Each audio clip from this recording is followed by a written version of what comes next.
Commissioner పై ప్రతిపక్షాలు అభిశంసనకు సిద్ధమవుతున్నాయా? సిఈసిపై ప్రస్తుత parliament సమావేశాల్లోని అభిశంసన తీర్మానం ప్రవేశపెట్టే యోచనలో విపక్షాలు ఉన్నాయా అంటే అవుననే సమాధానమే వినిపిస్తోంది. అయితే సిఈసిపై అభిశంసన ప్రతిపక్షాలకు సాధ్యమేనా? సిఈసిపై ప్రవేశపెట్టాలని భావిస్తున్న అభిశంసన తీర్మానం విజయవంతమయ్యే అవకాశం ఉందా అంటే ఖచ్చితంగా చెప్పలేని పరిస్థితి నెలకొంది.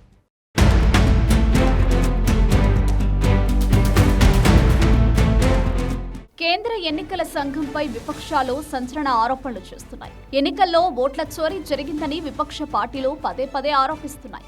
ముఖ్యంగా లోక్సభలో ప్రతిపక్ష నేత కాంగ్రెస్ ఎంపీ రాహుల్ గాంధీ ఎన్నికల సంఘంపై సంచలన ఆరోపణలు చేస్తున్నారు. బీజేపీతో ఈసీ కుమ్మక్కై ఓట్ల చోరీకి పాల్పడుతోందని రాహుల్ ఆరోపిస్తున్నారు. అంతేకాదు, ఓట్ల చోరీకి సంబంధించిన ఆధారాలు తన వద్ద ఉన్నాయని రాహుల్ గాంధీ ఇప్పటికే చెప్పారు. ఓట్ల చోరీకి వ్యతిరేకంగా ఓట్ అధికార యాత్ర పేరుతో రాహుల్ గాంధీ ఈసీపై ఆరోపణలు చేస్తూ ప్రజల్లోకి వెళుతున్నారు. అయితే రాహుల్ నిరాధార ఆరోపణలు చేస్తున్నారని, ఒకవేళ ఆయన వద్ద ఆధారాలు ఉంటే చూపించాలని, లేకపోతే తప్పుడు ఆరోపణలు చేశారని దేశ ప్రజలకు క్షమాపణలు చెప్పాలని ఎన్నికల సంఘం తేల్చి చెప్పింది. ప్రతిపక్షాల ఆరోపణలకు కౌంటర్ ఇచ్చిన నేపథ్యంలో సిఈసిపై అభిశంసన తీర్మానం ప్రవేశపెట్టే యోచనలో ఉన్నట్లు తెలుస్తోంది. సిఈసిపై అభిశంసనకు ప్రతిపక్షాలు సిద్ధమవుతున్నట్లు సంకేతాలు వెలువడిన నేపథ్యంలో అసలు ప్రతిపక్షాలకు ఇది సాధ్యమవుతుందా అనే ప్రశ్నలు ఉత్పన్నమవుతున్నాయి. లోక్సభలో అభిశంసన తీర్మానానికి 100 మంది ఎంపీల సంతకాలు అవసరం. రాజ్యసభలో 50 మంది సభ్యుల సంతకాలు కావాలి. ఇలాంటి పరిస్థితుల్లో సిఈసిపై అభిశంసనకు అధికార పక్షం మద్దతు లేకుంటే విజయం సాధించడం అసాధ్యమనే అభిప్రాయాలు వ్యక్తమవుతున్నాయి. ప్రస్తుత పార్లమెంటు సమావేశాల్లో ప్రతిపక్ష ఇండీ కూటమి ఎన్నికల ప్రధాన అధికారి జ్ఞానేష్ కుమార్ పై ప్రవేశపెట్టాలని భావిస్తున్న అభిశంసన తీర్మానం ఎంతవరకు విజయవంతం అవుతుందన్నది సర్వత్రా చర్చనీయాంశమైంది. పార్లమెంటు ఉభయ సభల్లో ఏదైనా ఒక సభ నుంచి సిఈసిపై అభిశంసన తీర్మానం ప్రవేశపెట్టే హక్కు ప్రతిపక్షానికి ఉంది.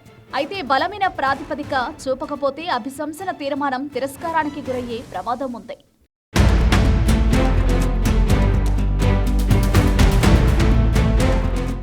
సుప్రీంకోర్టు, హైకోర్టు న్యాయమూర్తుల అభిశంసనకు అనుసరించే విధానమే సిఈసికి కూడా వర్తిస్తుంది. సిఈసికి రాజ్యాంగం నిర్దేశించిన విధులు నిర్వహించే సామర్థ్యం లేదని కానీ, ఆయన దుర్వ్యవహారాన్ని కానీ నిరూపిస్తే అదే ప్రాతిపదికన ఆయనను అభిశంసించవచ్చు. న్యాయమూర్తుల అభిశంసనకు ఇదే ప్రాతిపదిక. దుర్వ్యవహారం అంటే ఏమిటన్నది సుప్రీంకోర్టు పలుమార్లు విశదీకరించింది. పనికాలంలో ఘోర తప్పిదాలు, పర్యవసానాలను గురించి పట్టించుకోకుండా ఉద్దేశపూర్వకంగా తప్పులు చేయడం దుర్వ్యవహారం కిందికి వస్తాయి. అవినీతికి పాల్పడడం కూడా దుర్వ్యవహారమే.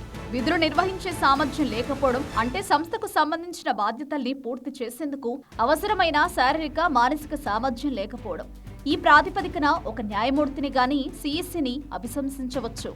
సిఈసిపై అభిశంసన తీర్మానం లోక్సభలో ప్రవేశపెడితే అందుకు సంబంధించిన నోటీసుపై 100 మంది సభ్యుల సంతకాలు చేయాల్సి ఉంటుంది. అదే తీర్మానం రాజ్యసభలో ప్రవేశపెడితే ఆ నోటీసుపై 50 మంది సభ్యుల సంతకాలు సరిపోతాయి. తీర్మానం లోక్సభ స్పీకర్కు లేదా రాజ్యసభ చైర్మన్ చేతికి చేరినప్పుడు ఆయన అందుబాటులో ఉన్న వాస్తవాలన్నింటినీ క్రోడీకరిస్తారు.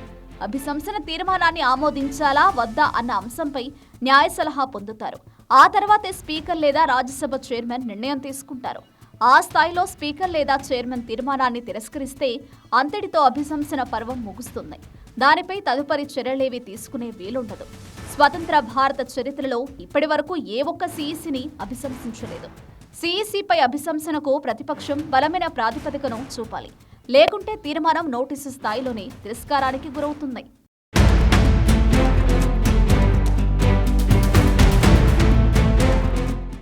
కేంద్ర ఎన్నికల సంఘంపై ప్రతిపక్షాలు తీవ్ర ఆరోపణలు చేస్తున్నాయి. ఈ నేపథ్యంలో ప్రతిపక్షాలకు ధీటుగా సిఈసి కౌంటర్ ఇచ్చారు. దీంతో సిఈసిపై ప్రతిపక్షాలు అభిశంసన తీర్మానం ప్రవేశపెట్టే యోచనలో ఉన్నట్లుగా తెలుస్తూ ఉండగా, విపక్షాలు ప్రవేశపెట్టిన అధికార పక్షం లేకుండా ముందుకు వెళ్లడం కష్టమనే అభిప్రాయాలు వ్యక్తమవుతున్నాయి. ఇప్పటి వరకు మన దేశంలోని ఏ ఒక్క సిఈసిని అభిశంసించలేదు.